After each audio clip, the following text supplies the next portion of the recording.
So now I have to go for the example, which is an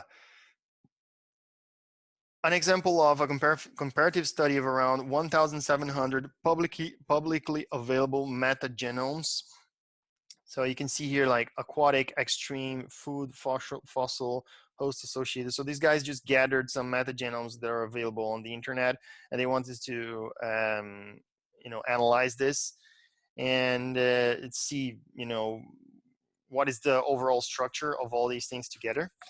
And then what you see here is a very interesting thing, which is, for example, when you take PCA of all these points. So these, I don't remember exactly what are the features that they used for this, but it's related to the genomes. So it's a lot of features, and it's probably very complicated and outside of my scope.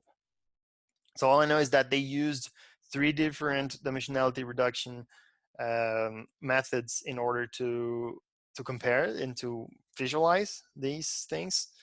And as you can see, it's very interesting, for example, to see that PCA, which is the first one, is the least accurate one. And probably it's because one of these metagenomes, I think it's virus enriched. Yeah, virus enriched. It has a lot of these outliers here. So you can see that the variants for these guys are kind of a little bit not working very well to describe it's working against, let's say, the representation here, and so it's not very good. And this is an example, as a perfect example of how PCA fails when your data set itself is not linearly, like it's not arranged in a way that a linear combination will actually work well for you, right? So then you have the second one here, which is MDS. And then things get much more interesting, right? Now you can actually start seeing things, some groups of things here. Like, for example, you can see here, very interesting, that there is this fossil group, which is very well separated into its own subgroup, and it's not connected to anyone else. So it's quite interesting to visualize this and see this. Yeah, well, this fossil group is actually, it is let's say described in such a way by the features that they have, that it actually gets super well separated from the rest, which is interesting, because probably has its very own unique characteristics and its features. And you have other ones that you can see also. This one, terrestrial. I mean, it's hard to say if they are, yeah, but it looks like they're very well separated over here. Well, there's a little bit of a mix up here, but they're quite well separated. Then you have this well, this brownish one, which is feces. I'm very bad with the examples in this lecture, but it's also very well separated. You can see that it comes kind of like goes this way over here, and you can see it's quite well separated, although it's a little bit mixed up with host associated. That for some reason you can look at this and say, well, it looks like feces and host associated are very, very much related to each other for whatever reason. Then you can investigate that further later. You have also oral over here, which is quite well separated, but a little bit mixed up with UG tract. So again, you can look at this and say, well, these guys are not like super well separated, but at least you know that these two groups are similar, so you can look at them, and so on and so forth. And then we go for Salmon mapping, which is even better. So Salmon mapping is even better because it disregards, or it makes it very, very low importance to the large dimension, large distances, and focuses more on the groups. And then you can see that's very nice because, for example, the oral group here has now been separated from the UG tract, which then they were mixed up over here. Some of them are still mixed up, like the feces and the host associated. They're still mixed up, yeah. But I mean, it's never perfect, right? One interesting thing is that there's this neighborhood accuracy here, which is basically an analysis of how similar are the neighbors, right? So you look, if you take it each point and then you look at its closest neighbors, and then you define, well, you determine if they're accurate or not by just simply like saying, okay, are they from the same class as I am, my nearest neighbors? And then you can see that this neighborhood accuracy, it goes up. It starts from 70 from PCA, and then it goes up from MDS, and then it keeps going up for 7. So 7 has the best neighborhood accuracy. So what does that mean? Well, it means that for every point, if you take that point and you take the points that are the closest neighbors, they're actually from the same class, 81.8% of the time, which is interesting. It's if you think of what you would like to do with this, so for visualization, for example, is a kind of a good way to measure like how you would analyze this visually. Yeah, so as always, guys, this is it for the basics. Actually, I was quite on time today. These are the basics that I wanted to talk to you about dimensionality reduction. I will, as always, go on talking for probably about more like, I don't know, maybe 15 to 20 minutes.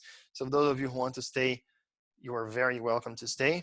For those of you who can't stay, thank you very much again for everything.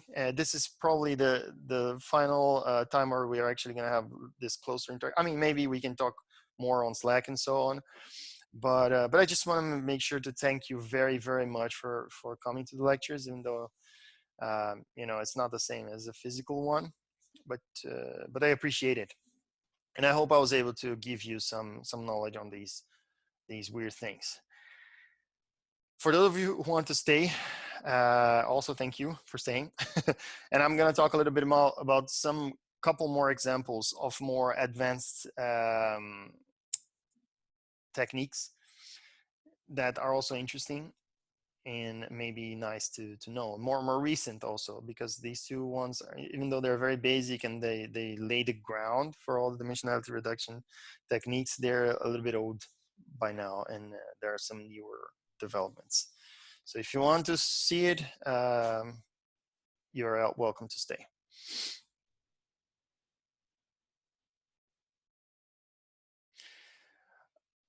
Yeah, Deepak, I really appreciate it. So yeah, I've tried to keep it live. I wouldn't want you guys to feel like you're lost away in some limbo where you know, I want to make sure you guys have that we keep a little bit of contact with each other, and I tried very hard. So I thank you very much, and thank you for being here. You also asked, can we apply SAML mapping as a pre-modeling step for classification tasks? Yes, you can. Will it work well? Maybe. It's hard to say. I mean, only you should test and then determine whether it works or not. But it is, you can definitely do it. And one thing that people do a lot is instead of using it for classification, people do it a lot for clustering, because sometimes the new representation of SAML mapping, it actually separates the cluster better than the original feature space. It also simplifies the clusters. So it's, again, you know, it's always a trade-off. There's a simplification of the data set, of course, because it's compressed. But what people do a lot is this kind of combination between dimensionality reduction and then clustering. For classification, maybe it's something that you must test to see if it works. All right, so let's look at some other examples of things. And this is the very much infamous t-distributed stochastic neighbor embedding. Nowadays, it's more or less considered as being the state of the art of dimensionality reduction. I do not have here a explanation of how t-SNE works, because it's a little bit complex, but it's also very, very interesting. So if there is interest in that, I can record a separate video on this and explain to you how it works internally. So let me know, message me on Slack or on Moodle and let me know that you're interested, and then I may do it. But there are so many other good resources out there on this, so I can also point you to some of them. But as you can see here, this is the example. This is an example of how t-SNE, the results of t-SNE when applied to MNIST, for example. And they're really nice. Like if you look at these, you know, the separation between the digits here, they're amazing. And this was what sold t-SNE in the first place and made it famous. But then, of course, it has been applied afterwards in like everything you could possibly imagine. And it looks great. It's especially good for visualization, but people have also used it for as a pre-processing step for clustering and things like that. So yeah, it's really amazing actually to see t-SNE, how it works with all kinds of complicated data sets. And the basic let's say advantage of t-SNE over most other techniques is that it heavily distorts data towards local preservation.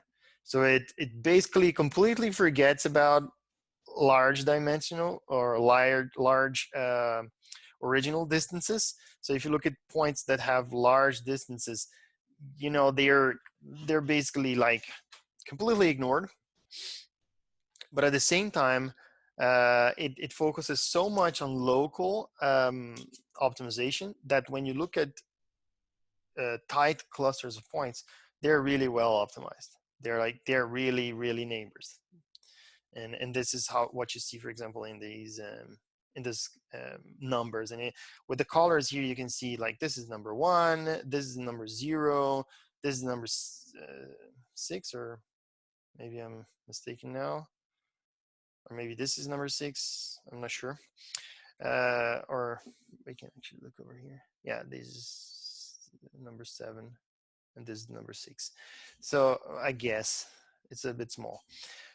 But anyway, it doesn't matter, because what's interesting here is that, for example, if you look at the number 1, which is that this is clearly number 1 here, you can see that even if you look at the cluster itself, it's not just a blob without any form, right? It's not just like, okay, all the number 1s are here. That doesn't matter how they're arranged. No, actually, you can see that, for example, over here, you have the number 1s, but they are all more or less almost horizontal. And I'm starting to think that this figure may have been rotated. But as you go to this side over here, then you see that the angle of the number 1s, they are also changing. So not only the number 1s were separated into their own group, but inside the group itself, you can see the different types of number 1, depending on the angle that was, you know, written by the person who wrote it. And this is quite amazing. It's quite interesting. Oh, this is also another example of t-SNE, but now with the images. And then maybe you look at this and you're like, oh yeah, but this doesn't look as clear as the previous one, right? I mean, I don't see clear clusters. Yeah, indeed, you don't see clear clusters, but that doesn't mean it's not working. For example, if you take this sub area here, then you look at it, you will see a cluster of gray cats. So it's not only cats, but they're gray cats. And the black ones are over here. So for example, this is a cluster of a black cat. So it's the reason why it's not very well separated is because there is a lot of cats between gray and black, right? So it's hard to separate them into two very specific clusters. But anyway, the final results are still interesting because they're still capturing different features from the data set anyway. And I'm pretty sure that any other part of this map that you explore and that you select, you will find interesting things, interesting arrangements of the original data instances, and that will allow you to understand better your data set, for example. And this is again a comparison and this time it's SAML mapping. It's another thing called isomap, which I didn't discuss, and tsne. So I guess just by looking at it, it's very clear how much tsne improved over the results of previous dimensionality reduction techniques, right? I mean, it's not that the other ones did not separate, but they couldn't do it as well as tsne did. By the way, tsne was proposed in 2008, so it's now 12 years. Yeah, this is also a comparison. It's a very interesting one with the S curve, as you remember from one of the first slides. And I told you, well, the idea here is that the S curve is actually a plane that's been distorted into a higher dimension. And you see, if you apply a lot of different techniques to this, then you can see that some of them are very good into actually detecting. This is from scikit-learn, by the way. Some of them are very good at detecting that, yeah, there is indeed a kind of a plane that should be somehow, untangled from this high dimension of space, like these ones, especially these ones. MDS is the only one that gives an actual S here. And again, the reason why that happens is because when I discussed MDS, I discussed that if you're not using SAML mapping, if you're using like classic, the original MDS, then all distances between all points are considered. So it's natural that the S curve remains an S because because basically you're comparing everyone against everyone, and it has an S shape. So that's how it should look. And if you look at tsne, it's interesting also to see that tsne kind of breaks up the S in small chunks. And that's because tsne is so heavily non-linear that the global arrangement of the points doesn't matter too much, as long as the local arrangements of points are consistent. So if you look again, if you take any point from this and you look at the closest neighbors, you will see that they are very accurate. But then as you look at in the overall picture, then it's not very accurate because it's not supposed to be. tsne doesn't care about that too much. tsne is supposed to be used with complex data sets where the global distribution actually can never be represented anyway. So you just give up on the global distribution and just focus on the local one. Same thing for a sphere. You can see here, this is very interesting to see the result from tsne here, as it completely lose the picture of a sphere, while MDS tries to keep the figure as close as possible to the original. And then there's a lot of stuff in between. Yeah, and that was it. So yeah, these are the references. Again, you have a chapter in the book. Forgive me if I don't remember, but I think it's chapter 8 or 9. Anyway, it's in Moodle, and you have a bunch of other references that I used in order to generate this lecture. And that's it, guys. There are so many dimensionality reduction techniques out there. tsne, like I said, there's isomap that I just showed very quickly, and so many others that you could find out about. But these are the most important ones. And again, of course, the most important part is for you to understand the concepts and not necessarily you don't have to know every algorithm in details, right? Because it's impossible. So the more important thing is that you understand the concepts, and then if you want to get to know the algorithms later, you can do that.